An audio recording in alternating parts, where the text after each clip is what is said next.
Salut à toutes, salut à tous, bienvenue dans un nouvel épisode de Tech Café, le rendez-vous hebdomadaire sur l'actu tech et ses enjeux de société. Nous enregistrons ce 227e épisode le 4 mai 2021 et on porte encore des masques. On va revenir dans un premier temps sur les actualisations sur une nouvelle fraîche de notre planète et de ses environs proches. On vous disait dans le dernier épisode que SpaceX avait été retenu par la NASA pour sa mission sur la Lune. Bon, ça aurait été trop simple de s'arrêter là, on a de l'actualisation là-dessus. On va aussi vous parler de manipulation cartographique, plein de sujets autour de notre planète d'ailleurs. Une autre rubrique vous actualisera plusieurs informations sur l'intelligence artificielle, des faux deepfakes plus vrais que nature. Écoutez bien cette phrase, des faux deepfakes plus vrais que nature. De la modération sur le jeu AI Dungeon dont on avait déjà parlé, ce jeu qui vous permet en gros de faire un livre dont vous êtes le héros sur base d'intelligence artificielle complètement illimitée, c'est sympa. Des voitures avec la conduite autonome de niveau 5 en Chine, bon, sous condition, hein. La vente sous condition de périmètre quoi, tu vois, c'est pas répondu, voilà. Oui. La vente de la division de véhicules autonomes de Lyft. Bon bref, évidemment difficile de passer à côté de la valse des conflits avec en particulier l'ouverture du procès entre Epic Games et Apple qui a commencé lundi. Je suis Guillaume Vendée, podcasteur technophile enthousiaste et vous avez entendu la voix de celui qui est à l'actu tech, ce qu'est la terre à l'électricité, auteur du livre Machine de jeu, c'est Guillaume Poggiaspala. Salut Guillaume. Oui voilà, c'est lui qui se prend les chocs hein, quand il y a des coups de foudre, ce genre de truc. Qui nous protège, qui nous décharge. Je fais cette évocation Guillaume parce que j'ai mis une petite vidéo pour les personnes qui nous soutiennent sur Patreon, donc dans un environnement un peu privatif quand même, pour expliquer que je commençais à installer la terre dans mon futur studio de podcasteur, dans mon futur studio au bureau qui est dans la dépendance. Il n'y a pas la terre et je dois refaire toute l'électricité, donc c'est marrant. Je vois comment on installe la terre, c'est hyper intéressant. Une petite mention de Dragibus76 qui a écrit une évaluation sur Apple Podcast. Il a dit « Même si je n'ai malheureusement plus autant de temps pour écouter ce fabuleux podcast, c'est toujours un plaisir d'écouter quand j'ai un moment pour moi. Dragibus76, ne t'inquiète pas, Tech Café se consomme comme tu le veux, comme vous le voulez. Si vous voulez écouter qu'un épisode de temps en temps, il n'y a pas de souci. Vous pouvez vous jeter avidement sur tous les épisodes, les réécouter même plusieurs fois, pourquoi pas. Mais en écouter qu'un de temps en temps, ça ne nous gêne pas. Écoutez ce que vous avez envie. Est-ce que tu connais, Guillaume, le point commun entre tous les poditeurs suivants que je vais te citer? Grégory, Dark Aliasing, le Mouton Noir, Régis Bourgiac, Terrienne, Goody et Aimikado, qu'on appelle aussi Mika. Est-ce que tu connais le point commun entre tous ces poditeurs? Ils ont d'une extrême qualité. Ils sont d'une extrême qualité parce qu'ils soutiennent Tech Café sur Patreon. Ils écoutent le podcast depuis longtemps, les épisodes leur transmettent une info éclairée, sourcée, clé en main. Ils aiment le rendez-vous parce qu'ils aiment bien nos échanges, le ton qu'on emploie et la proximité que le podcast permet. Alors, ils peuvent toujours accéder au podcast, mais ils sont en plus allés s'inscrire sur patreon.com/techcafé, P-A-T-R-E-O-N. Parfois, on me dit, c'est pas facile à écrire, P-A-T-R-E-O-N. Avec quelques euros par mois, ils peuvent également accéder à un espace privilégié, un flux du podcast privé rien que pour eux, où ils sont protégés pour toujours de la pub, où ils bénéficient aussi du chapitrage des épisodes et grâce auquel ils contribuent à faire de cette passion un véritable métier. Merci beaucoup à vous et à tous ceux qui soutiennent déjà l'émission. Rendez-vous tout de suite sur patreon.com/techcafé pour en savoir plus. Petit clin d'œil pour, je disais, Aimikado, je prononce peut-être pas très bien son pseudo, je l'ai toujours prononcé comme ça, mais c'est le serial commentateur. Je pense que tu l'avais déjà identifié, Guillaume, il commente très très souvent nos épisodes, nos publications sur techcafé.fr. Et j'aime bien voir des commentaires parce que c'est un peu la base du web, les commentaires. Je trouve que c'est aussi ça qui rend visible les contenus sur Internet, dans les moteurs de recherche. J'aime bien. Tiens, une petite actu à chaud, t'avais laissé ça à vide. Guillaume, je peux pas m'empêcher de te faire réagir à cette annonce de divorce entre Bill Gates et Melinda Gates. Mais oui, enfin, c'est la petite rubrique people je quand même. Je suis en larmes, oui, depuis, je n'arrête pas, je suis une madeleine depuis ce matin. Moi, je 27 ans de mariage comme ça, on y croyait, ça tenait, c'était formidable. C'était un petit peu, tu vois, la reine d'Angleterre et le prince consort du web, quoi, tu vois, à l'envers, enfin, je sais pas. Dans tous les cas, oui, ça vient d'une manière assez surprenante. Donc oui, Bill et Melinda Gates se séparent, ils divorcent. C'est extrêmement triste. Je pense qu'on vous en reparlera quand on aura un petit peu plus d'informations, en particulier sur les montants, si tu veux, oui. Parce que qui dit divorce dit aussi montant compensatoire, ce genre de truc, probablement. Donc ça va être probablement une saga un petit peu comme avec Kenzie Bezos.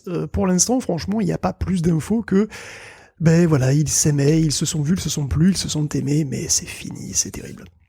Ouais, ça fait écho un peu dans notre cœur parce que ça fait partie de cette génération, je pense déjà de personnes emblématiques dans le monde de la tech, dans notre histoire de consommateurs de la tech. Et puis, ça fait partie des générations. Moi, je m'attendais pas. C'est un gros préjugé, hein, mais à cet âge-là, procéder à une séparation. Comme quoi, il y a pas d'âge pour remettre en question la façon dont on s'organise dans notre vie. Sans autre forme de procès, on attaque donc notre conducteur de news qui est constitué pour commencer en apéritif sur de l'actualité autour de l'espace. J'adore l'espace, en ce moment on l'a dit dans le dernier épisode, je trouve qu'on vit une époque formidable et c'est le retour du premier équipage qui était parti avec première capsule Crew Dragon de SpaceX sur l'ISS. Ils étaient 8 là-haut, ça faisait trop de monde, hein, il fallait alléger un peu l'ISS, Guillaume. Ouais, mais c'est Resilience qui est revenu, donc la capsule Crew Dragon qu'on évoquait la semaine dernière, c'était la Crew 2, et donc celle-ci c'est la Crew 1 qui avait amené les astronautes sur l'ISS en novembre dernier, qui a passé 167 jours dans l'espace avant de ramener 4 astronautes de l'ISS en bonne santé, et très content de revenir sur Terre, j'en suis sûr, parce que c'est vrai quand on parle de l'espace, tout ça, on a l'impression les espaces infinis, mais en fait l'espace, il est dehors, hein, l'espace, parce que à l'intérieur de l'ISS, c'est pas un penthouse californien, hein, c'est 400 mètres cubes habitables. Donc en gros, c'est comme si t'avais un 50 mètres carrés avec 2,80 m de hauteur sous plafond, quoi. Sauf que justement, tu peux avoir des mecs au plafond, ou collés sur les murs. Bon, dit comme ça, je sais que ça peut paraître flippant, mais c'est un avantage, hein, quelque part, ça fait plus de place. Mais ce qui est sûr, c'est que pour 6, c'est pas très très luxe. Donc être confiné dans l'ISS à 6, c'est, voilà, tu parles d'un confinement, c'est pas terrible. Et en fait, ils étaient 11 même, jusqu'au 28 avril dernier. Et oui, certains ont dormi d'ailleurs dans les modules amarrés, d'autres dans des lits pliants, un petit peu, à la bande franquette, tu vois, c'est même là-haut. Mais bon, c'est fini, ils sont passés à 6, donc chacun sa chambre, c'est déjà ça. On est content pour Thomas Pesquet, qui a toujours eu sa chambre d'ailleurs. Et donc le vol s'est passé nickel, la capsule a atterri de nuit, c'est une première depuis 68, donc SpaceX valide un plus grand éventail de circonstances, voilà, de conditions de retour, donc la capsule semble fiable. D'ailleurs, elle a pulvérisé le record de durée d'une mission spatiale américaine, hein, qui a été détenue par Apollo en 74, c'est 2 fois plus long, quasiment plus de 2 fois plus long. D'ailleurs, puisqu'on parle d'Apollo, la semaine dernière mourait Michael Collins, le 3e gars de la mission Apollo 11, donc c'est celui qui est pas descendu, celui qui est resté tourné. Il avait 90 ans quand même, hein, ce qui nous rappelle aussi que, voilà, l'époque Apollo, ça commence un petit peu à dater quand même, hein. Et donc c'est vrai que tout roulerait bien pour SpaceX si justement son super contrat lunaire avec la NASA n'était pas mis sur pause à cause des plaintes des autres participants.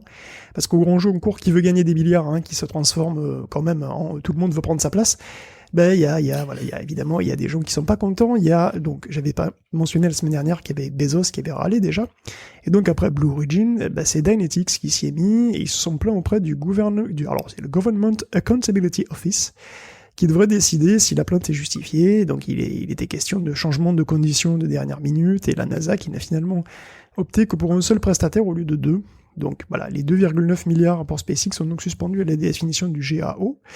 Donc Bezos aura-t-il des cause? Aucune idée. Bon, les Américains sont procéduriers, hein, souvenez-vous du gros contrat Jedi à 10 milliards entre le Pentagone et Microsoft. Amazon avait rebellé, le Department of Defense avait demandé l'abandon des poursuites à une cour fédérale. C'était en décembre dernier tout ça, ça a été rejeté d'ailleurs, tout dernièrement. L'affaire qui dure depuis 2 ans va donc encore continuer un bon moment. Donc SpaceX peut quand même se consoler avec une petite décision de la FCC qui l'autorise à mettre ses satellites Starlink à une altitude 2 fois moins haute. Donc voilà, les Starlink vont être 2 fois plus proches de nous. Ça va lui permettre d'accélérer le réseau, parce que des satellites qui sont plus proches, c'est moins de latence, c'est aussi des meilleurs signaux, et accessoirement, ça fait des futurs débris spatiaux qui retombent plus facilement sur Terre. Donc un petit peu. C'est pas tous les Starlink, hein, je crois, il y a une partie seulement, non ? En fait, les Starlink sont à différentes. Ils avaient déjà demandé des Starlink à altitude plus basse, et là ils ont été. J'ai pas la liste exhaustive, mais il y a plusieurs altitudes, et globalement les altitudes elles vont passer entre 335 et 550 km maintenant. Et ils vont essayer de s'y tenir au maximum parce que, comme je te dis, effectivement, au plus un satellite est proche, au moins c'est compliqué, quoi, on va dire. Tous les concurrents avaient protesté d'ailleurs, hein, contre ce truc. Il y avait OneWeb, il y avait Kuiper, et il y avait Dish. Mais bon, parce qu'ils disaient que ça leur ferait des interférences, tout simplement. Et la FCC, en fait, a conclu que non, pas significativement. Donc, globalement, il y aura moins de satellites en vue. S'ils sont plus proches, il y en aura moins en vue. Le maillage, en fait, il est plus proche. Mais ils sont moins loin aussi. Comme ils sont moins loin, donc il faudra des signaux moins puissants pour les atteindre, ce qui devrait compenser. J'ai la naïveté de penser aussi qu'en les rapprochant, je sais pas dans quelle mesure ça joue, hein, mais ça peut diminuer un petit peu la pollution visuelle. Alors non, parce pour l'observation de l'espace, non. S'ils sont plus proches, ils vont avoir tendance à être plus brillants en fait. Donc ouais, mais ils vont passer plus vite, non ? Je sais pas. Je suis pas complètement sûr que ce soit mieux pour la pollution lumineuse, pour être tout à fait honnête. C'est certainement mieux techniquement, il y a plein d'avantages, mais par contre au niveau de la pollution lumineuse, ça c'est pas du tout clair que ce soit. Ouais, j'ai tendance à penser que dans le cône de vision qu'on a de l'espace, ça occupe moins de surface. Il y en aura moins. Même période donnée, mais alors effectivement, il y en aura moins de visibles à un instant T. C'est ça. En nombre. Par contre, chacun pourra être peut-être un peu plus intense. À noter que de toute façon, les satellites de Kuiper seront aussi entre 300, enfin dans ces eaux-là, autour de 500 bornes de hauteur. Hein. Okay. Donc c'est pas fini.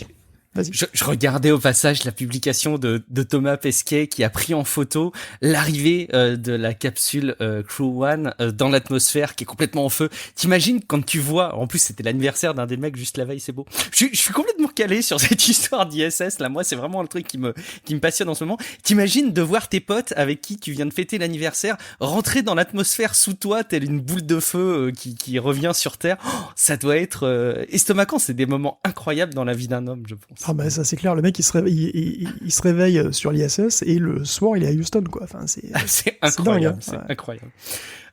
Justement, on va faire un petit tour aussi du côté de la Chine parce que, on l'avait déjà dit, mais ils ont des ambitions autour de l'espace et il y a des étapes significatives qui sont en train d'être franchies, Guillaume. Oui, l'ISS commence à se faire vieille, comme disait Pierre-Olivier la dernière fois. Son assemblage a été commencé l'année de notre première victoire à la Coupe du Monde. C'était sous Chirac, souvenez-vous. Et on prolonge sa vie, faute de mieux. Donc on parle maintenant de 2028. Donc allez, on va quand même rentrer en fonction en 1980. Elle a commencé à être assemblée en 1998, donc ça ressemble un peu à une centrale nucléaire française, en fait. On s'est dit non, mais finalement, ça va aller plus, voilà, parce que c'est cher. Et effectivement, les Américains, par contre, devraient partir en 2024, donc c'est pas trop ce qui va arriver après. Faut dire que c'est relativement, c'est quand même cher. Il faut dire que son coût actuel, si on fait la totalité, la somme, c'est dans les 115 milliards de dollars. Donc évidemment, c'est pas un petit budget, c'est pas un truc qu'on remplace facilement. Donc il y a un projet de base lunaire à la fois pour Artemis et éventuellement pour aller plus loin, pour aller vers Mars. C'est un projet carrément de long terme qui prendra toute la décennie au moins. Mais cette année, c'est vrai que ça marque le coup d'envoi aussi d'un autre grand projet spatial quand même. C'est la station chinoise dont l'assemblage commence avec le module Harmonie Céleste. C'est toujours la classe, les Chinois, pour nommer les trucs. Et ça, c'est le cœur de la station. Donc c'est un module qui ressemble beaucoup au module de l'ISS, module russe Zvezda. Il fait 22 tonnes et c'est que le début. Il faudra 11 missions pour assembler tous les morceaux et aboutir à une station de 60 tonnes qui devrait être finie fin 2022. Et c'est envoyé en kit, forcément, c'est normal. Ah oui, c'est envoyé, oui, tu penses. Comme l'ISS, qui a été fabriqué et rajouté étape par étape. Exactement. Donc, alors, ils vont rajouter des morceaux, c'est modulaire, donc en fait, ils pourront même rajouter des modules supplémentaires. Il y a un télescope qui est prévu, même, qui s'appelle le Xuntian, je sais pas. Bon. Je m'y serais pas risqué, mais... Et bon, 60 tonnes, au total, c'est quand même assez peu par rapport aux 450 tonnes de l'ISS. Bon, elle est prévue pour 3, d'ailleurs, seulement 3 astronautes contre 6 pour l'ISS. Mais c'est quand même impressionnant, puisque c'est quand même le pays tout seul qui prend en charge tous ses lanceurs, la fusée avec ses fusées longue marche. Donc ouais, la Chine est devenue une puissance spatiale très significative. Il faut voir qu'elle lance des gars dans l'espace depuis 2003. Ils ont fait des tests avec des protos de cette fameuse station, donc ils ont fait des protos, un proto vide et un proto qui a été habité. Donc ils ont envoyé un rover sur la Lune récemment. Donc ouais, l'expertise des Chinois progresse très régulièrement, sans à-coups majeurs, semble-t-il. Il n'y a pas beaucoup d'accidents, pas beaucoup de trucs qui explosent, quoi. Donc nouveau rival, nouveau collaborateur, bon, je sais pas. Écoute, en Europe, pendant ce temps, nous, on a aussi un succès quand même, faut le mentionner, avec Vega. Donc Vega qui s'est relevé après 2 KO. Et j'arrête là cette vraie fausse métaphore journalistique parce que les vrais journalistes, ils font pas allusion à Street Fighter, ça se fait pas. Donc Vega, c'est une fusée de l'ESA qui est un petit peu la petite sœur d'Ariane. C'est un lanceur qui a une charge utile de 2 tonnes à 2 tonnes 3 maximum. Ariane 5, c'est jusqu'à 10 tonnes. Donc elle est toute choupie. Voilà, elle fait 30 mètres de haut. Elle est opérée par Ariane Espace aussi. Et puis elle est lancée de Kourou depuis 2012. Jusqu'à ce qu'elle tombe dans l'Atlantique en 2019. Et voilà, elle subit un autre échec en 2020 pour son 17e vol. Et donc, alors, il y a un petit réussi entre deux, mais bon, quand même, pour sur le 18e vol, ils avaient un peu la pression, et ça s'est bien passé. Voilà, la semaine dernière. C'est bon pour l'ESA. Accessoirement, c'est aussi bon pour le premier satellite Pléiade Neo, le Pléiade Neo 3, qui est un satellite d'observation terrestre, et qui est aussi toujours en un seul morceau, du coup. Pléiade Neo, c'est une mini-constellation Airbus, en fait. C'est des satellites Airbus, et ça succède aux Pléiades pas Neo, tout simplement. Et c'est des satellites qui vont observer la Terre et qui pourront faire des photos Alors attention, avec une résolution de 30 cm. C'est quand même... Mais moi, je veux ça dans mon Flight Simulator. C'est pour ça que je suis content qu'ils soient partis, ce satellite, parce que c'est exactement ce que je veux dans Flight Simulator. Est-ce que tu penses que tu pourras les avoir dans Flight Simulator ? Écoute, peut-être un jour. Peut-être pas la totalité de la planète. Je ne sais pas, écoute. Plus sérieusement, de toute façon, en streaming, tu sais, c'est même pas impossible qu'un jour on les ait, puisque bon, les 4... En fait, ce sera 4 satellites, Pléiades Neo. Ça devrait permettre, quand ils seront tous en l'air, donc d'ici fin 2022, de concurrencer les leaders mondiaux du satellite d'observation. Et ça à des fins autant civiles que militaires, donc bien évidemment, donc va savoir. Bon. Une feuille A4 au passage, 30 cm si vous voulez vous représenter, vous prenez une feuille A4 et vous la posez et vous dites que ça c'est la résolution de ce que va pouvoir voir. Ça c'est un pixel. Incroyable. C'est fou, hein. Incroyable. Je pense que plus que jamais on peut vous préconiser d'écouter l'épisode qui est juste avant celui-ci si jamais vous ne l'avez pas encore écouté, parce qu'on met un petit peu en perspective cette actualité spatiale qui au-delà d'être fascinante et assez marquante sur le plan du développement des nouvelles technologies de manière générale. Juste une petite anecdote, je sais pas si tu as vu les vidéos du décollage de Vega, mais le décompte est en français avec la façon de prononcer le français de Kourou, que je ne me risquerais pour rien à imiter, mais je trouvais ça hyper exotique et trop sympa en fait, beaucoup plus sympa que le 5, 4, 3, bref, je trouvais ça trop cool. Écoute, c'est ça la collaboration. Vega, c'est une fusée italienne d'ailleurs, c'est une fusée qui a été conçue en grande partie en Italie. Et excellent. D'ailleurs, c'est un acronyme italien, mais je sais plus, c'est Vector européen de je sais plus quoi. Enfin, c'est un acronyme italien, en italien. Elle restera toujours Vega dans notre cœur, amoureux de Street Fighter 2. Vous voyez de quoi on veut parler. On a parlé de ce qui se passe au-delà de la Terre, en tout cas autour de la Terre, forcément.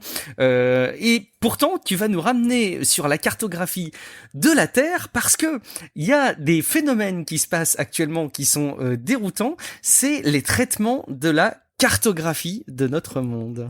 Ouais, on parle d'images satellites. Alors justement, quand tu en vois une, en général, tu te méfies pas. Parce que, à moins qu'elle représente une tête humaine monumentale sur la planète Mars, je sais pas si tu te souviens de ce truc. Oui, en fait, c'était une pareidolie, on voyait avec les ombres c'était les rochers d'ombre, et effectivement, la façon dont on voyait les choses, avec la résolution de l'époque, nous laissait imaginer que c'était une pyramide avec une tête qui nous regardait. Comment est-ce qu'on a pu penser ça ? Tout le monde a vu cette photo. C'est une vieille photo, ça date de Viking 1, de 76. Ouais.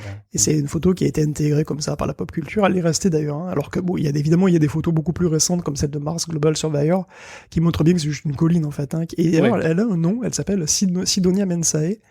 Et en fait, oui, c'est comme dans Knights of Sidonia, de la chanson de Muse. Ça vient de là en fait. Très bien. Bon, on a mis un nom sur un visage. Et écoute, voilà. Enfin bon, bref, les photos satellites, donc on leur fait confiance, ça c'est bien normal. C'est pas des comptes Instagram random qui les publient. En général, c'est la NASA, c'est le gouvernement. Bon, c'est pas des rigolos. Et en fait, pourquoi les truquer ? Il faut dire que truquer les données cartographiques, finalement, ça se fait depuis toujours. Depuis les cartographes qui mettaient sciemment des erreurs dans leurs cartes pour repérer les plagiaires, jusqu'aux cartes tactiques truquées pour tromper les espions adverses, en fait, c'est vieux comme les cartes, le trucage cartographique. Et donc aujourd'hui, on a des photos, et non pas que ce soit impossible à retoucher les photos numériquement, mais à la main. Mais bon, comme la retouche devient de plus en plus sophistiquée et automatisable avec les algorithmes de deep learning, pourquoi est-ce qu'on ne pourrait pas appliquer ça aux photos satellites ? Alors évidemment, c'est une question rhétorique, parce que là, si je réponds non, vous seriez déçus. Évidemment que oui. Oui, ça va tomber un peu comme un flanc, effectivement. Mais non, si. Oui, il y a des chercheurs de l'université de Washington qui ont entraîné des réseaux GAN, un petit peu comme pour This Person Does Not Exist ou pour This Cat Does Not Exist, parce que oui, bien sûr, il existe des chats synthétiques générés à la volée.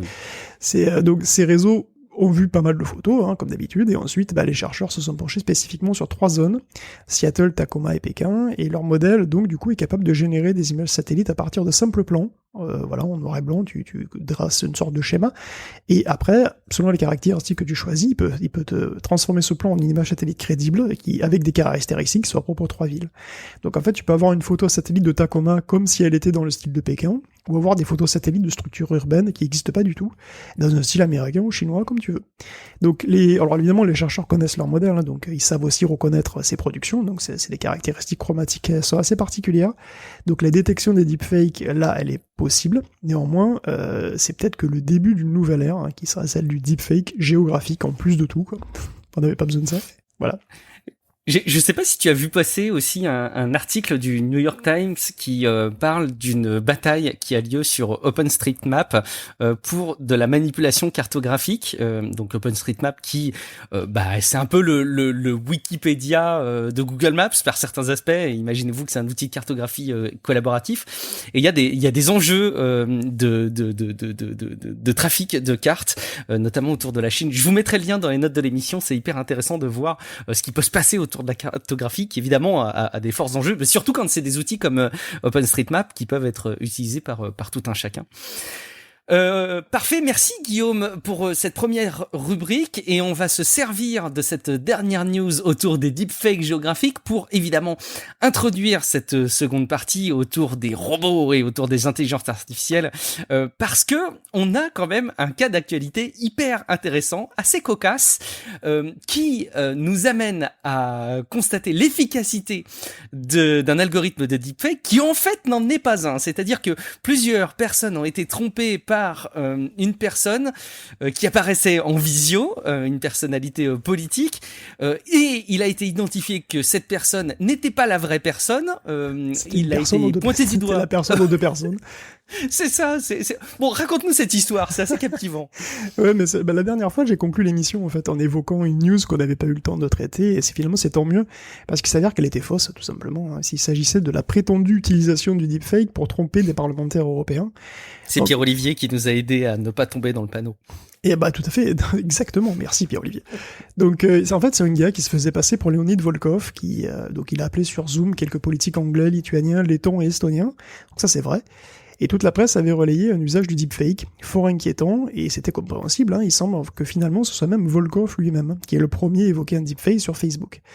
Donc toute la presse l'a repris jusqu'à la semaine dernière, où les gars derrière la supercherie ont eux-mêmes levé le voile sur leur technique, qui est hyper sophistiquée. C'est vraiment très haut niveau. Algorithme en jeu. Puisqu'en gros, tu prends un barbu, tu le maquilles pour le faire passer pour un autre barbu qui lui n'est pas maquillé. Donc voilà, The Verge a interviewé... Il faut reconnaître qu'il y a une proximité quand même faciale, un petit peu quand même. Oui, ça, c'est clair que ça vient de là aussi. En fait, le The Verge a interviewé en vidéo ces deux Russes, qui s'appellent Vladimir Kuznetsov,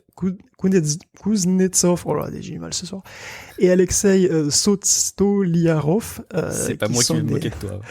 Donc ce sont des pranksters connus en fait, c'est des pros, ils ont posté leur performance sur YouTube. Alors leurs pseudos sont plus faciles, ils s'appellent Vovan et Lexus. Oui, ça marche bien. Ils ont déjà piégé pas mal de monde, dont Elton John, en se faisant passer pour Poutine, Justin Trudeau aussi, en imitant Greta Thunberg, ou Lindsey Graham, en se faisant passer pour ministre turc. Donc tout ça s'est passé par téléphone. Mais pour la vidéo, ils ont profité de la qualité modérée des webcams générales et de la vague ressemblance finalement de Lexus avec Volkov, comme tu disais. Et puis surtout de la très faible familiarité des parlementaires avec le vrai Volkov, qui le côtoie presque jamais, quoi. Et ben voilà, quoi, ça suffit. Il n'y a pas besoin de technologie hyper sophistiquée pour tromper des gens. C'est ce que l'infocalypse va arriver à cause des deepfakes. Ben non, parce que l'infocalypse, elle a déjà commencé depuis plus de 5 ans, facilement. Pourquoi ? Je fais allusion à l'élection de Trump en 2016, mais... Ah, pardon. Oh putain, je faisais pas le lien du tout, excuse-moi. Très bien. Moi, j'ai trouvé ça génial, en tout cas, de constater que derrière toutes les infotech qu'on peut relayer, qui nous montrent que les algorithmes manipulent la perception de l'être humain, il reste quand même aujourd'hui très très efficace d'utiliser des bonnes vieilles méthodes d'imitation, de déguisement, de maquillage. Quelque part, c'est presque satisfaisant et très enthousiasmant dans le monde où on relaie la performance d'algorithmes, de se rendre compte qu'on peut tromper. Bon, effectivement, toutes les conditions sont réunies quand même, comme tu te le dis, les gens se connaissent pas trop, il y a les qualités des webcams qui sont dégueulasses, l'éclairage qui est fait pour, donc bon, ok, ça passe.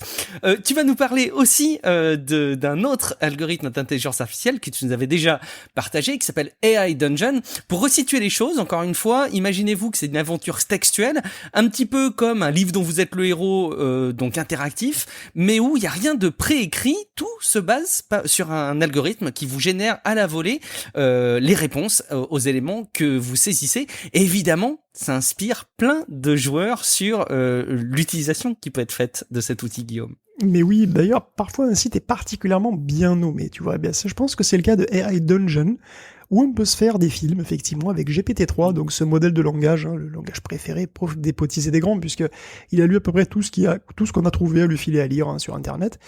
AI Dungeon, donc c'est GPT-3, raconte-moi une histoire, voilà, une belle histoire de chevalier, de cyborg ou de prostituée robot, de pirate au grand cœur ou de cave BDSM avec des petites filles en cage. Oui, je sais, alerte, parce que justement, c'est le principe. Parce que le principe d'AI Dungeon, c'est que c'est une aventure textuelle que personne n'a écrite et qui est générée donc à la volée par ce modèle de langage en fonction d'un contexte que tu donnes au départ et de ce que tu rentres. Donc c'est très rigolo, mais ça marche pas très bien. En fait, le soft que vous pouvez essayer en anglais, je vais l'essayer évidemment, ça suit globalement ce que vous décrivez, mais assez rapidement et régulièrement, ça part dans le décor avec des situations ou des dialogues qui sont contradictoires, en fait, qui sont pas cohérents, ou qui sont hors sujet aussi, ou même absurdes. Mais bon, bizarrement, on est quand même poussé à continuer parce que c'est quand même rigolo. Et puis, c'est assez unique d'écrire comme ça une histoire au fur et à mesure avec un robot. C'est assez rigolo, c'est assez addictif. Et justement, comme c'est un robot, on peut se lâcher. Et ça, voilà, c'est ce que ne manque pas de faire la plupart des utilisateurs des AI Dungeon, en fait. On le sait parce qu'il y a un hacker qui a remarqué une faille dans le site et qui en a profité pour aspirer 180 000 aventures. Et sur ces aventures, entre guillemets, il y a 46,3% qui étaient coquines et plus d'un tiers qui étaient porno, et certaines même pédopornographiques, et ça, voilà, c'est athée en seulement 3 jours. Bon. Donc si les utilisateurs se lâchent, c'est aussi parce que GPT-3 les pousse du côté où ils vont tomber, tout simplement, parce que quand on lui demande d'incarner une jeune fille de 11 ans, il va l'habiller comme une écolière sexy et la mettre à califourchon sur toi. Donc voilà, durant un test fait par votre serviteur, en moins de 10 minutes, le cyborg avec un grand robot que j'étais s'est fait emballer par une serveuse de strip club qui m'a fait lui offrir des verres. Le strip club, ça venait de moi, je voulais tester le contexte aussi, c'est normal. Mais bon, je me suis fait éjecter avant que ça chauffe trop parce que je suis pas inscrit, je l'avoue, que j'ai pas créé de compte. Le temps de jeu est limité, donc je suis un petit peu dégoûté. Mais c'est vrai que voilà, c'est assez facile de se retrouver dans ce genre de situation. Donc GPT-3, c'est un gros coquin, en fait. Et ça complique pas mal de choses, ce truc-là. En fait, il est très humain, surtout. Il est très humain. Il reflète beaucoup l'espèce humaine. Oui, il reflète beaucoup ce que l'espèce humaine a déversé sur Internet, évidemment. Voilà, oui, donc. Mais bon, le fait qu'il soit coquin, c'est compliqué parce que la coquinerie, déjà, c'est réservé aux adultes. C'est à tel point que AI Dungeon doit être considéré comme un site porno, en fait, comme un site pour adultes. Et donc, si on parvient à récupérer les données de tes histoires et à les relier à ton identité, c'est potentiellement très problématique. Et pire, GPT-3, c'est aussi un gros dégueulasse parce que la pédopornographie, c'est interdit. Et donc, AI Dungeon a mis en place en catastrophe complètement un système de modération. Et il récolte donc les problèmes de tous les sites qui doit gérer un gros volume de données, c'est-à-dire qu'il fait plein d'erreurs et que personne n'est content.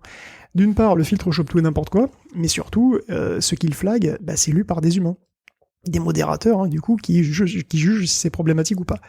Et ça change tout. Parce que ceux qui se lâchent face à un robot, ils sont plus aussi à l'aise quand ils ont conscience qu'un humain peut les lire. Et bizarrement, ou pas d'ailleurs, certains, au-delà de l'aspect ludique, utilisaient AI Dungeon comme une sorte de thérapie. Un moyen d'explorer sans jugement tout aspect de soi, quoi. Donc c'est assez marrant parce que moi, ça me fait penser que la boucle est bouclée, tu vois, avec le docteur d'Emacs. Je sais pas si tu connais Emacs. Pas du tout. Emacs, c'est un antique traitement de texte sous Unix, un des premiers qui est extraordinairement puissant, mais qui est aussi une véritable usine à gaz à utiliser. C'est le Nano d'il y a longtemps, c'est ça, ou le VI d'il y a longtemps? C'est plutôt VIM, ouais, c'est plutôt une sorte de VIM, voilà. En tout cas, il intégrait un moteur ELISA, donc ELISA, c'est le premier chatbot, et c'est un truc qui date des années 60 quand même, donc il faisait du pattern matching à l'époque. Rien à voir avec la chanson de Gainsbourg, là. Ah non, du tout. Mais en tout cas, ELISA, tu pouvais la programmer pour avoir, disons, divers comportements, et dans Emacs, c'est le docteur, qui est un psychologue, en fait, qui te retourne les questions que tu lui poses. Enfin, il te retourne, en fait, ce que tu lui poses. Et donc, il peut déjà te psychanalyser quelque part avec Emacs, c'est marrant. Mais bon, c'est sûr que passer d'ELISA à GPT-3, c'est un petit peu comme passer de l'Atari 2600 à la PS4, ça...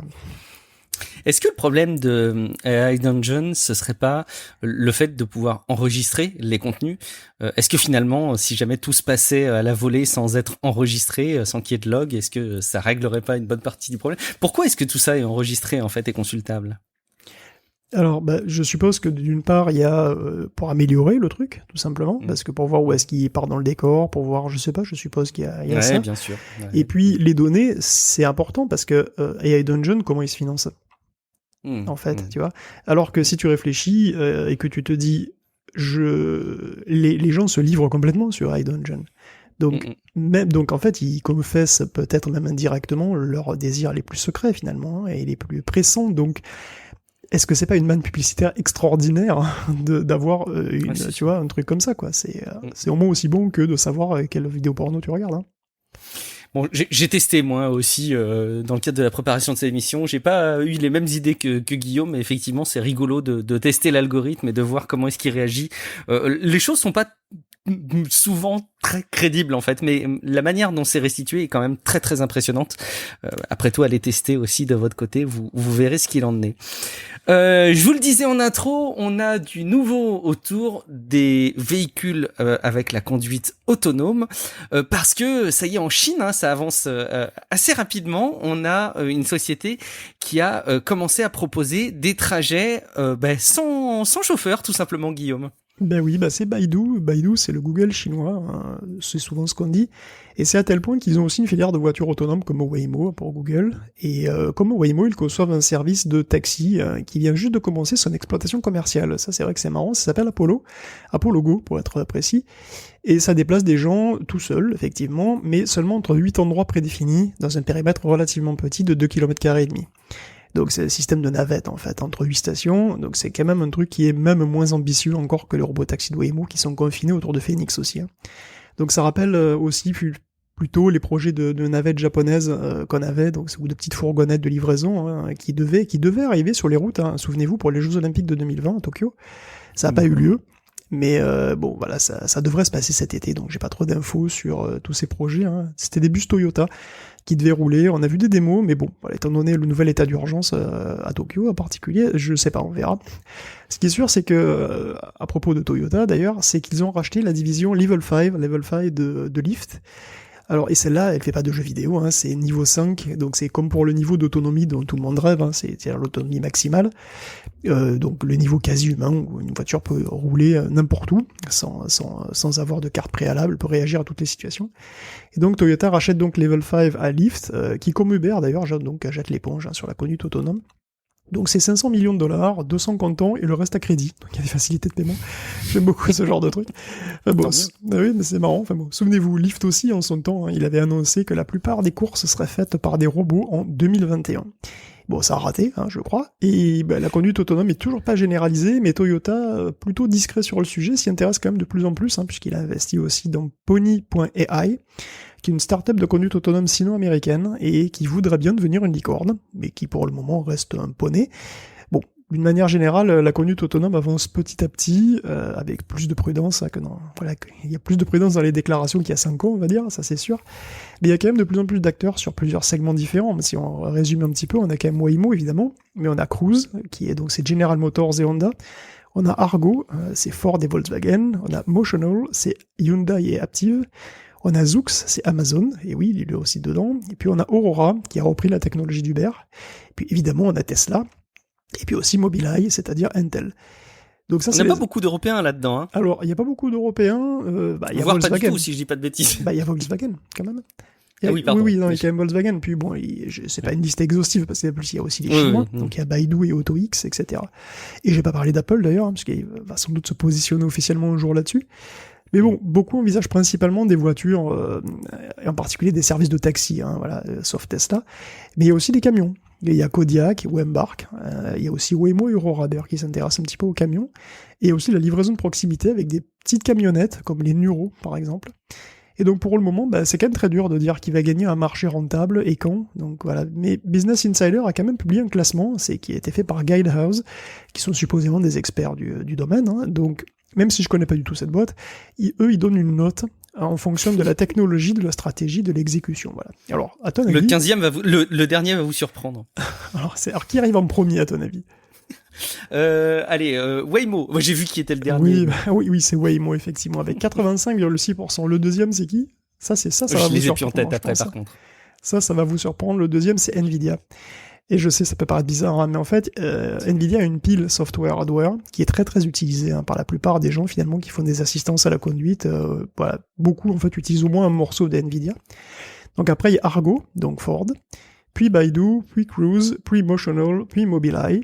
Donc Mobileye qui est relativement loin dans le classement parce qu'il a une approche qui est selon eux trop centrée sur la caméra et qui leur nuit un petit peu. Puis après, et ouais, puis après il y a Aurora, il y a Zoox, et oui, effectivement, qui est le dernier? C'est Tesla, bien sûr. Et oui, c'est Tesla. Selon les experts, Tesla a toujours promis la Lune. Bon, c'est pas le dernier, en fait. C'est la fin du top 12 si jamais il y a 50 acteurs, tu vois. C'est le dernier des 12, évidemment. Bon. En tout cas, c'est Tesla. Peut-être qu'ils ont fait les 12 en allant chercher le dernier, Tesla. C'est honorable d'ailleurs, parce qu'il serait même pas apparu dans le classement, sinon. Oui, alors, c'est pas non plus, non, mais attention, c'est pas, c'est pas exhaustif, mais bon. En tous les cas. C'est pas très valorisant sur leurs commentaires qu'ils font, voilà, d'ailleurs. Exactement. Les commentaires sont pas très élogieux, parce qu'ils disent qu'il a toujours promis la Lune, et que le système a toujours été en dessous, en fait, des attentes. Et encore aujourd'hui, ils ont un système qui fait énormément d'erreurs, même dans des cas simples. Et donc, ils ont un score global de 34.7. C'est vrai que ça fait quand même mal face à Waymo, qui a quand même 85,6. Pardon, excuse-moi, je m'hydratais en même temps, tu m'hydrates pas. Mais effectivement, il prend cher, du coup, Tesla là-dedans. Et moi, là où j'étais étonné, c'est de voir tous ces acteurs qui travaillent sur la conduite autonome. Je m'imaginais dans mon inconscient naïf de jeune observateur qu'il pouvait y avoir que quelques acteurs qui avaient suffisamment de ressources pour bosser là-dessus. En fait, il y en a quand même plein.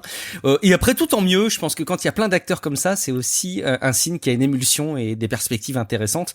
Encore faut-il effectivement ne pas promettre la lune.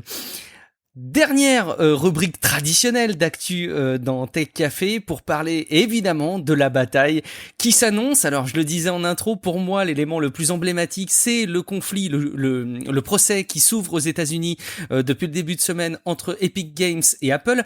Je fais une petite parenthèse pour dire qu'on en a pas mal parlé sous un angle, j'allais dire nouvelle vulgarisation et premiers éléments des jours du procès dans le rendez-vous tech que j'ai eu la chance d'animer.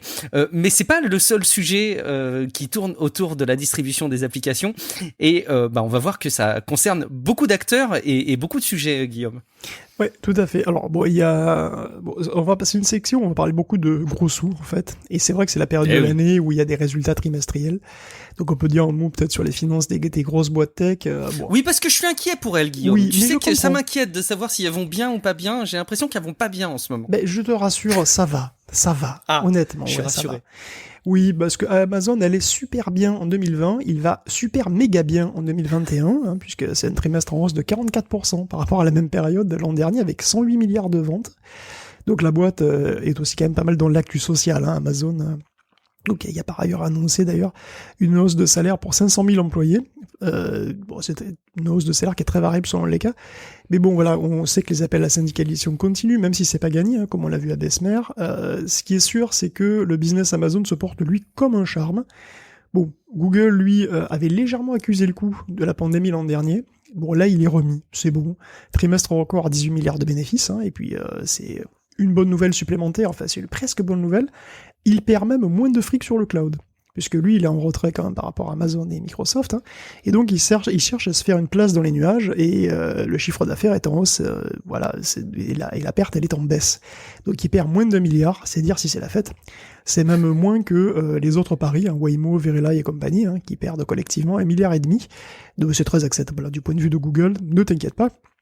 Et bon, après Microsoft, justement, Microsoft va très bien, 44% de bénéfices en plus. La pandémie continue de maintenir une demande très haute pour Windows et Office, et bien sûr, et la sortie de la nouvelle Xbox, ça adopte les résultats de la division jeux vidéo, qui allait déjà pas mal avec les services Xbox qui est pas mal. Mais en fait, disons que le matériel redécolle, bien entendu, aussi vite que le permet la pénurie de composants. D'ailleurs, Samsung qui se porte plutôt bien aussi, avec un bénéfice de 6 milliards, s'attend lui à une chute au second semestre à cause d'une baisse de la demande des Galaxy et de cette même pénurie de composants qui va handicaper un petit peu sa production. Et bon, on parlait de Tesla, qui poste aussi un excellent résultat, 10 milliards de chiffre d'affaires pour 438 millions de bénéfices. Mais sur ces bénéfices, il faut mentionner qu'il a 100 millions de dollars de revente de Bitcoin. Donc on se souvient que Tesla en avait acheté 1,5 milliard, il en a revendu 10%. Donc en fait, Tesla boursicote avec le Bitcoin. C'est ça qui est marrant. Peut-être qu'il boursicote plus qu'il ne le soutient sérieusement. Il s'est dit, mais ça monte, c'est peut-être le moment d'acheter.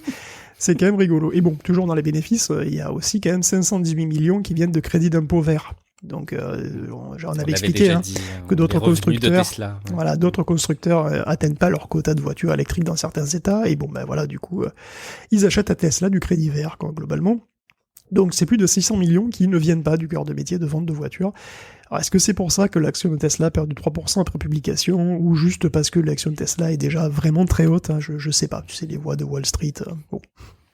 Ouais, malheureusement, c'est vrai que ça, les retours qu'il peut y avoir au niveau de la bourse ne reflètent pas forcément et dans les bonnes proportions les résultats qui sont affichés. Un truc sur lequel on peut s'attarder, Guillaume, c'est que il faut bien souligner que c'est pas que ces acteurs de la tech vont bien malgré la crise. C'est quelque chose sur lequel on peut insister, c'est que la crise les porte. C'est d'ailleurs assez inédit. Les précédentes crises qu'on a pu voir par le passé, mettre des gifles un peu à tous les acteurs économiques. Là, on se rend compte que c'est des acteurs qui ont été en partie largement favorisés par la crise. Du côté de Microsoft, évidemment, c'est pas la crise qui a fait vendre des Xbox nouvelle génération, en tout cas pas que je pense, mais chacun a donné des réponses qui sont extrêmement attendues et très pertinentes, que ce soit pour les entreprises ou les particuliers, en période de pandémie. Ça pose question au fond, bon tant mieux pour eux, hein, après tout pour leur santé à eux. Mais par contre, ce qu'on peut quand même souligner, c'est que ça attire aussi le regard des régulateurs.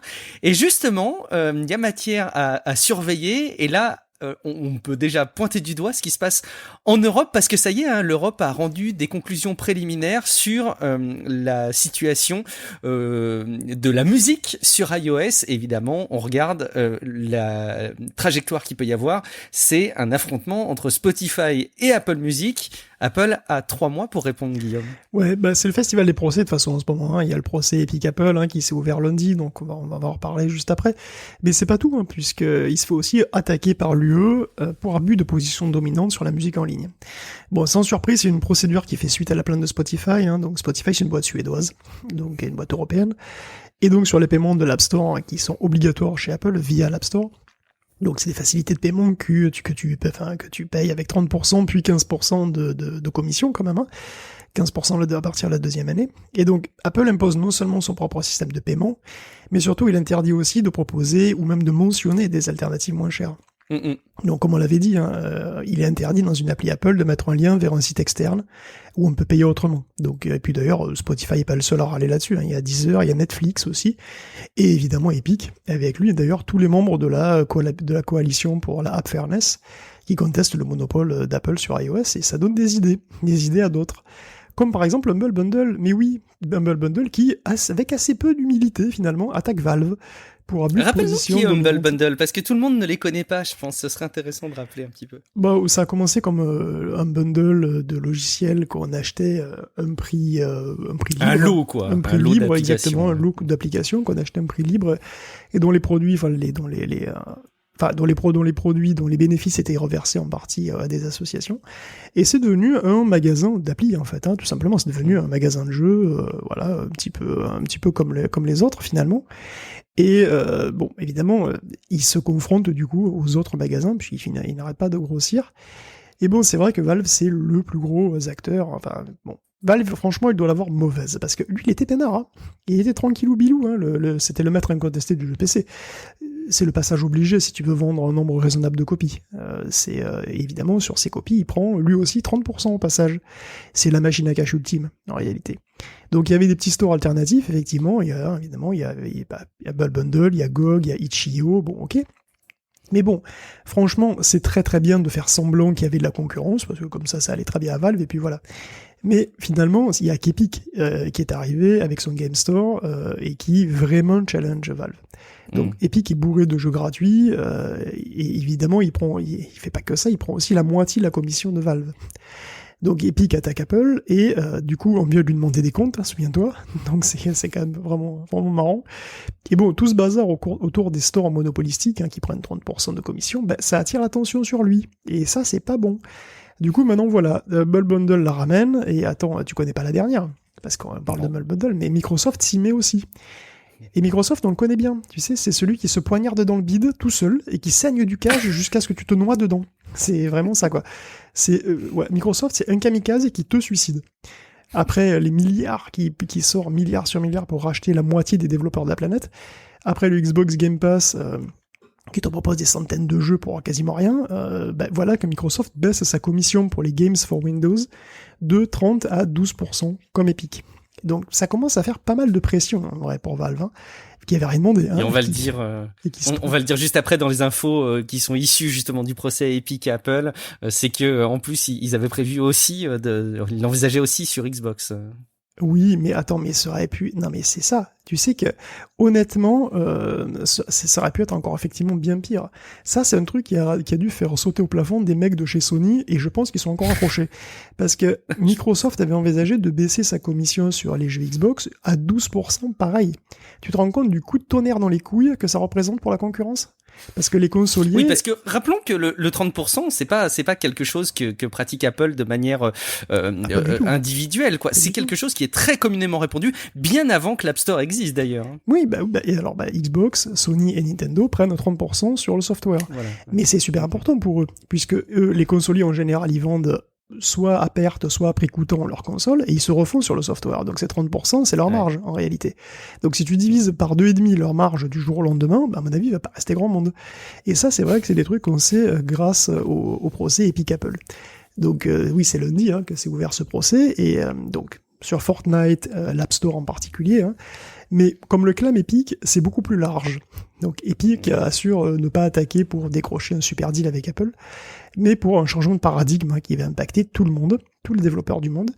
Et en fait, il a même une vision, je sais pas si t'as vu ça, le Metaverse. Bien sûr, qui présente son jeu pas comme un simple jeu d'ailleurs. Il présente son jeu comme une réalité alternative carrément. Alors je sais que le Metaverse c'est un truc de SF, et d'ailleurs lui-même ne le nie pas, ça vient de Snow Crash, de Neil Stephenson. Et le Metaverse pour Epic, finalement, c'est la mutation finale de Fortnite en Second Life, où tu pourrais passer ta vie à discuter à 3 avec Captain America et Batman. C'est ni plus ni moins que le rêve humide du réseau social virtuel de Facebook aussi, d'ailleurs. C'est un peu la même idée, je pense. Et bon, ce Metaverse, Sweeney se pense très bien placé pour le réaliser. Et quand ce sera le cas, le Metaverse, en fait, ce sera pour tous. Ça se passe même pour les jeunes qui vont se friter dans Fortnite. Et du coup, les V-Bucks, donc la monnaie de ce Metaverse, quoi que ce sera devenu, ça deviendra une monnaie qui sera aussi importante que celle d'un pays, en fait, finalement. T'imagines le nombre potentiel de clients et le nombre potentiellement immense de transactions. Donc les achats in-app, en fait, vont exploser de son point de vue. Et donc, partager 30% de cette énorme manne avec Apple, ou avec quiconque, d'ailleurs, juste parce que le mec est au milieu, c'est pas dans ses plans, tout simplement.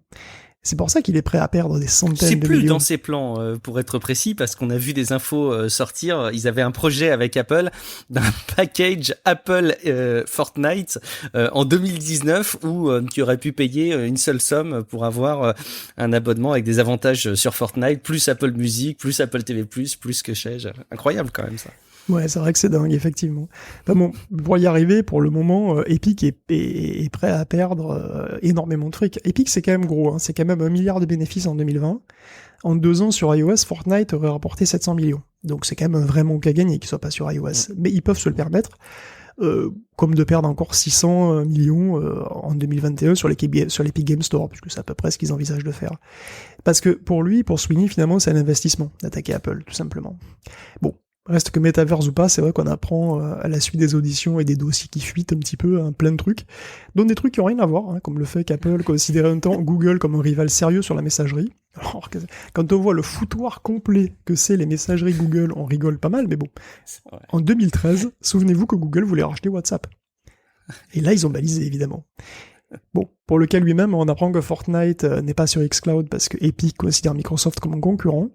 Autant par son store que par xCloud lui-même d'ailleurs, à la différence de GeForce Now, sur lequel Fortnite est dispo. Et bon, toujours à propos de Fortnite, on apprend aussi que la part de marché d'iOS, en fait, c'est que 7%. Donc en fait, Fortnite, il fait du blé sur PS4 et Xbox principalement. Donc c'est un chiffre qui est très faible, qui fragilise d'ailleurs sans doute la position d'Epic, mais il montre bien que c'est une attaque sur le modèle de l'App Store dans son ensemble. Cela dit, Epic est pas fou, il a embauché un expert qui affirme que l'App Store a une marge opérationnelle de 78%, donc c'est un chiffre qu'Apple réfute, puisqu'il considère pas les mêmes manières, mais lui considère l'écosystème complet, alors que l'expert considère uniquement l'App Store. Bon, je suis pas très versé en compta, mais ça semble haut, et ça semble dire que l'App Store est en quelque sorte une planche à billets, globalement. Et bon, c'est même pas le cœur de métier d'Apple, parce qu'il cache milliard sur milliard avec ses téléphones. Donc voilà, il y a plein de docs, plein d'arguments pour et contre, c'est intéressant, donc vous pouvez retrouver plein de morceaux sur Ars Technica par exemple, vous avez le lien dans le conducteur, comme toujours. C'est hyper intéressant et très accessible. Je trouve que faut arriver à lire l'anglais forcément, mais même sur le Washington Post, moi j'ai trouvé des relais qui sont très accessibles et qui montrent à quel point le sujet effectivement couvre beaucoup de différents domaines de la tech. Il va forcément y avoir des conséquences quelle que soit la conclusion, soit ça va renforcer des modèles de distribution, soit ça va les remettre profondément en question, et évidemment on en est au stade concernant ce procès où on est en train de se battre sur la définition du périmètre. Est-ce que on regarde juste iOS en tant que tel? Est-ce que on regarde iOS par rapport au smartphone? Est-ce qu'on regarde la distribution des jeux? Enfin, en gros, on est vraiment en train de, et c'est bien naturel, de se poser la question de quoi on parle avant qu'on puisse tirer un jugement. Et c'est une phase qui est très très intéressante. Allez regarder les présentations d'ouverture d'Epic Games et d'Apple. Je les trouve très claires et très intéressantes. Et il y a beaucoup d'infos qu'on peut en tirer, même des extraits de conversations entre les différents dirigeants, notamment d'Apple. C'est rigolo de voir comment est-ce qu'ils s'échangent leurs mails, un peu comme toi et moi, on peut s'échanger nos mails, Guillaume, dans le cadre de leur activité. Et évidemment, ça brasse des milliards, ça a des gros enjeux, mais c'est captivant. Un dernier élément autour de cette rubrique, Guillaume, je l'ai plus du tout en tête, en toute confession, je vais pas pouvoir te faire. Non, c'est le coin-coin. C'est le coin-coin. En fait, c'est un truc. Oh oui. C'est un truc sur les cryptos parce que j'ai vu passer une nouvelle crypto et une nouvelle possibilité de pénurie. Moi, ça m'amusait. Allez. C'est que, bon, Nvidia retente le bridage de ses cartes après l'avoir malencontreusement viré dans un malheureux accident de driver. Bon, on verra si c'est suffisamment dissuasif pour orienter les mineurs vers d'autres cartes et réduire la pénurie de cartes graphiques. Et donc, on parle de pénurie de cartes graphiques, mais il y en a peut-être une autre qui s'annonce, parce qu'il y a une autre crypto-monnaie qui arrive et qui s'appelle le Chia. Ou le Kia, je sais pas comment ça se prononce en fait, c'est comme la graine. On va le prononcer le chia, nous, de toute façon. Moi, je le prononcerai le chia, mais je pense que c'est les graines de chia, c'est les graines. Alors oui, c'est comme les graines de chia, effectivement. Et comme dans les chiapettes, le même chiapette, je sais pas si vous voyez ce que c'était, les chias, c'est des petites graines que tu peux faire pousser, ça fait comme des lentilles, quoi, voilà, tu les fais pousser. Et il y a les chiapettes, en fait, c'est des machins en terre cuite sur lesquels tu fais pousser des graines, et voilà, c'est rigolo parce que ça fait pousser des cheveux à des mecs, ça fait pousser je sais pas, de la fourrure à des moutons, enfin n'importe quoi. Mais bon, c'est un truc qui est devenu un petit peu un mème, et oui, cette monnaie est nommée après ça. C'est assez étrange. Donc elle a un nom parfaitement ridicule, mais c'est quand même une monnaie intéressante parce que déjà elle repose sur une idée nouvelle. Bon voilà, et que cette idée elle est proposée par Bram Cohen, qui est l'auteur c'est le créateur du protocole BitTorrent. Donc Chia, pourquoi ça s'appelle comme ça aussi? Parce que ça se veut être une crypto verte. Et le nom, voilà, il est choisi pour participer un petit peu à son image écologique. À mon avis, c'est totalement raté, mais c'est pas grave. Et bon, bref, on se souvient que le Bitcoin repose sur une preuve de travail. Donc voilà, tous les nœuds du réseau Bitcoin doivent faire plein de calculs inutiles et artificiellement compliqués pour durcir le réseau, pour empêcher que n'importe qui puisse imposer son bloc, puisqu'il faudrait que le gars ait à sa disposition une puissance de calcul démentielle, qui soit plus grande à celle de la majorité des blocs. Mais bon, évidemment, ça consomme un max d'énergie, c'est pas efficace. Et de l'autre côté, on a aussi la preuve d'enjeu, dont j'avais un petit peu parlé. Donc là, c'est des gens qui sont choisis un petit peu aléatoirement, parmi des stakers. Donc des stakers qui mettent en jeu une grosse somme en jetons et qui sont soit récompensés, soit punis selon leur comportement. Donc système qui est prometteur. Bon, selon certains, c'est moins sécurisé et aussi peu démocratique, puisqu'évidemment, ceux qui stake le plus, ceux qui mettent le plus de jetons en jeu, ce sont ceux qui en ont le plus, donc ce sont les plus riches, et ce sont les plus riches qui ont le plus de chances de gagner, tout simplement, puisque chaque jeton est plus ou moins billet de loterie, ce qui pose la question aussi dans moral, si tu veux. Et donc, pour contourner tout ça, Bram Cohen et d'autres, il y a eu plusieurs articles, c'est Bram Cohen qui s'est occupé de l'implémentation de Chia, et donc ils ont mis au point un autre algorithme de consensus qui s'appelle la preuve d'espace-temps. Alors je rigole pas, ça s'appelle vraiment comme ça. Proof of Space-Time, ou POST, P-O-S-T. Et donc le principe général, c'est qu'on demande au nœud qui maintient le réseau de Chia de réserver une certaine quantité d'espace, sous-entendu d'espace disque. Donc, et ça pendant une grande période de temps. Donc, dans ce système, en fait, la puissance de calcul, elle est remplacée par l'espace disque. Et l'épreuve que passe un nœud, c'est de retrouver une information qu'il a sur le disque. Donc, c'est une info qu'il peut pas calculer en temps réel. Donc, soit il l'a, stocké sur son disque, soit il l'a pas. Et un nœud écrit donc un certain nombre de plots, entre guillemets, c'est comme ça que ça s'appelle, les plots. Donc, les plots, c'est des blocs qui font à peu près 100 gigaoctets. Donc, il a écrit sur son disque, et dedans, il y a des réponses aux questions, quelque part. Et donc il répond au challenge du réseau en allant chercher les infos dans les plots qu'il a. Donc au plus il a de plots, au plus il a de chances de gagner le challenge, et donc d'être le nœud qui intègre le bloc, et il sera rémunéré au passage. Donc je veux dire, c'est une idée intéressante, parce qu'en théorie, l'idée c'est que n'importe qui peut réserver un bloc d'espace qu'il n'utilise pas, sur n'importe quoi, sur son PC, son téléphone, n'importe quoi, et il laisse ça en tâche de fond, et de temps en temps, il gagne à la loterie, et donc il gagne des jetons, et il entretient la blockchain sans que ça demande beaucoup de calcul. Bon, ça c'est la théorie, en pratique ça va pas se passer comme ça, ça c'est clair et net, parce que déjà, c'est vrai que moi j'ai pas 100 gigas de libre sur mon portable, sur mon téléphone. Je pensais pas si beaucoup de gens, surtout d'utilisateurs passionnés, un petit peu susceptibles de s'intéresser à ces trucs-là, ont des téraoctets de libre qui dorment comme ça, parce que moi mon disque il est plein, perso. Mais bon, justement, le truc c'est que la probabilité que tu gagnes à la loterie du chat, elle est proportionnelle au nombre de plots que tu gardes sur ton disque. Donc évidemment, personne ne va mettre un plot sur son iPad Pro.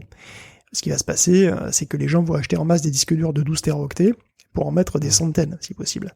Et c'est exactement ce qui se passe en Asie, en fait, où les SSD et les disques durs commencent à se faire rares suite à l'arrivée du Chia, je crois qu'il vient d'entrer sur les bourses. Donc autant je trouve l'idée intéressante, bon déjà elle est originale, voilà, donc c'est une nouvelle idée, originale, donc voilà, autant je suis encore réservé sur l'aspect vert du Chia, pas de la graine de la monnaie. Déjà, il faudrait que je vois plus en détail comment ça marche. La problématique de savoir si une monnaie va marcher et remplacer quelque chose ou non, et quoi, c'est très très compliqué évidemment. Donc, le Chia a clairement un marketing vert, qui pourrait d'ailleurs l'aider beaucoup, ça pourrait marcher, parce que voilà, ça marche bien le marketing vert, il faut le dire. Mais bon, rien n'est jamais sûr dans le monde des cryptos, donc quel est l'impact réel du Chia, ça va être très délicat. En pratique, en fait, il existe déjà des calculatrices pour estimer combien tu peux gagner avec le Chia. Alors, espère pas t'enrichir avec une clé USB. Voilà. Dommage. Moi, j'en avais déjà là dans mes cartons des petites 16 gigas qui traînaient. Si tu prends des petites clés USB de 16 gigas, combien je peux gagner ? Alors, pour donner un ordre d'idée, le Chia a actuellement un pool de 1226 pétaoctets. 1226 pétaoctets, c'est 1 726 000 téraoctets. Ça fait beaucoup de clés USB. Ça fait beaucoup de clés USB, surtout à 8 gigas. Donc disons un téraoctet, prenons un téraoctet. Un téraoctet, c'est environ 10 plots. Donc c'est une fraction qui est très faible, un téraoctet de la totalité de l'espace total. Et donc, vous mettez en moyenne 1 an, si vous mettez un téraoctet en farming, là, vous mettez en moyenne 1 an pour gagner un bloc. Et ça vous fait environ, en moyenne, 0,15 Chia par mois. Donc on estime, si on a un cours à $20, dont les $3 par mois. Ah, bien sûr, tout est susceptible de changer. Parce que le cours, on le connaît pas encore, évidemment, et aussi la quantité totale d'espace, elle va varier. Elle va varier en fonction du nombre de farmers qui sort, et le nombre de farmers, c'est en fonction de la popularité de la monnaie, qui va être en fonction du cours de la monnaie, puisqu'évidemment, plus la monnaie sera chère, au plus on va avoir des gens qui vont se précipiter pour la farmer. Mais du coup, ça va augmenter le pool d'espace total, et si tu augmentes le pool d'espace total, ta fraction baisse, et donc ta chance de gagner aussi. Donc tout ça est un équilibre extrêmement compliqué, en réalité, pour savoir si tu vas vraiment gagner du fric avec le Chia. Quant à savoir s'il est vert, c'est une question qui est très compliquée, parce que les disques durs, c'est pas des tomates bio, qu'il faut les fabriquer. Déjà, de base. Et ça ferait presque un titre d'émission, ça. Écoute, tu peux. Pas de souci. Enfin bon. D'un autre côté, c'est vrai qu'un disque dur, ça peut encore servir. Même si tu fais du farming avec du Chia sur un disque dur, après, si t'arrêtes parce que c'est plus rentable, tu peux t'en resservir. C'est toujours de l'espace. C'est pas un ASIC Bitcoin qui part direct à la poubelle quand il sert plus. De même, un disque dur, ça consomme de l'énergie, évidemment, d'autant plus qu'il est sollicité, mais moins qu'une carte graphique en pleine bourre, ça c'est sûr. Mais tout est dans le nombre, tu vois. C'est-à-dire, si le Chia explose, le nombre de disques durs qui vont tourner pour lui aussi va exploser. Or, ces quantités sont pour le moment impossibles à estimer. Et en tout cas, pour moi, c'est impossible à estimer. Donc, un nombre de machines égal, si le Chia remplace le Bitcoin, on y gagnerait. Je pense que c'est clair. Mais est-ce que ça va arriver, ça ? Le Bitcoin, ça va arriver en complément. Le Bitcoin risque de rester, tu vois, et le Chia risque d'être un truc en plus. Donc, quel usage réel pour le Chia ? Parce que bon, le but c'est quand même de faire une monnaie qu'on utilise et donc on arrête de s'échanger des tokens entre fanas de crypto-monnaies, quoi, tu vois, c'est de faire un truc qui soit vraiment utile. Est-ce que le Chia va être vraiment utilisé dans la vraie vie ? Quand ? Comment ? Quelle consommation ça va représenter ? Pour le nombre de disques durs qui seront en action pour lui ? Donc quel impact comparé aux autres monnaies, tout ça c'est des questions qui sont très complexes et sur lesquelles pour l'instant on peut pas vraiment parler quoi. Donc mais je pense qu'on aura l'occasion d'y revenir. Mais bon, pour revenir au début, hein, si vous devez acheter un gros disque dur, parce que de toute façon je pense que les farmers s'intéressent pas aux petits disques. Hein, comme on a vu, 1 teraoctet c'est pas très très gros. Donc si vous voulez acheter un disque dur de 4 teraoctets, je pense que vous craignez rien. Mais si vous voulez acheter un gros disque dur, ben faites-le parce qu'une pénurie de disques durs va peut-être arriver, comme c'est le cas en Asie en ce moment, et ça fait chier. Dans quel monde on est arrivé, Guillaume, pour créer des pénuries sur des composants pareils, sur des sujets comme ça. Bon, écoute, merci, on suivra le chia de très très près.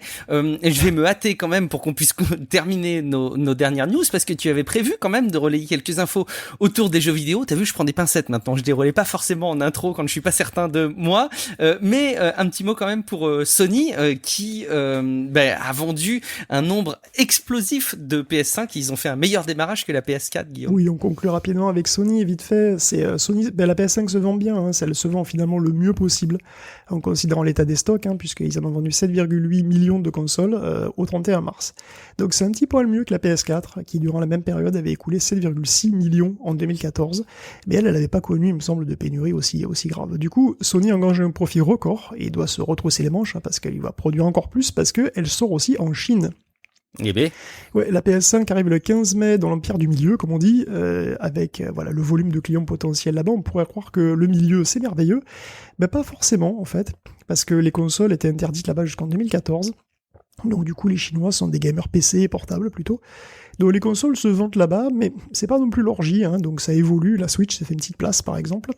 Ce qui est clair par contre, c'est que elle est arrivée assez vite par rapport à la PS4 qui est arrivée beaucoup plus tard. Là c'est que 6 mois plus tard, la PlayStation 5 est déjà en Chine, donc on considère de plus en plus que c'est un marché comme les autres quoi, donc ça va certainement évoluer. Mais bon, la situation des stocks, et on espère qu'elle va s'améliorer. Bon, d'après Phil Spencer, ça va s'améliorer un petit peu au second semestre. Ce sera pas la joie non plus jusqu'en 2022, hein, 2022, date à laquelle vous pourrez peut-être acheter une PlayStation 5 et chatter sur Discord avec, puisque Sony a investi dans Discord. Je ne connais pas le montant d'ailleurs, en tous les cas, ils ont mis en place un partenariat, et donc Discord va débarquer sur le PlayStation Network l'an prochain. Alors qu'on parlait d'un rachat il y a encore quelques jours de Discord par Microsoft, ce qui est assez rigolo, et on ne sait pas exactement évidemment où jusqu'où va aller cette intégration.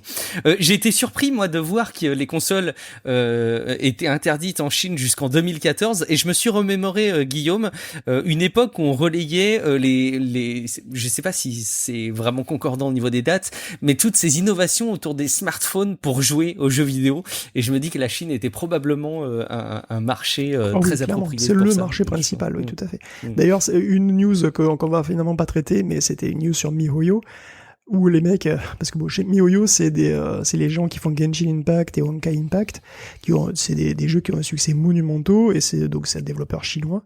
Et ça montre bien effectivement la capacité des Chinois à faire des jeux qui sont assez extraordinaires. Et oui, effectivement, c'est des jeux qui sont extrêmement populaires là-bas. Il y a même des tournois de Honkai Impact, des tournois de e-sport qui se font sur téléphone carrément. Donc ouais, c'est un gros truc là-bas. Magnifique. Merci beaucoup Guillaume pour la préparation de cette émission et puis tout le déroulé de notre conducteur très complet qui permet à nos auditeurs d'avoir une vision, je pense, assez complète et éclairée de ce qui se passe dans le monde de la tech.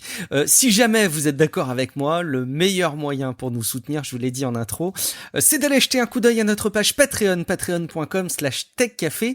Le lien est dans les notes de l'émission. Vous pouvez prendre juste quelques minutes pour envisager, même temporairement, de soutenir l'émission. Vous pouvez tout à fait vous abonner et puis résilier votre soutien quelques mois après, c'est pas du tout un souci.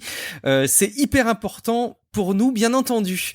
Venez discuter entre vous et avec nous sur Discord. Le lien du serveur figure lui aussi dans les notes de l'émission.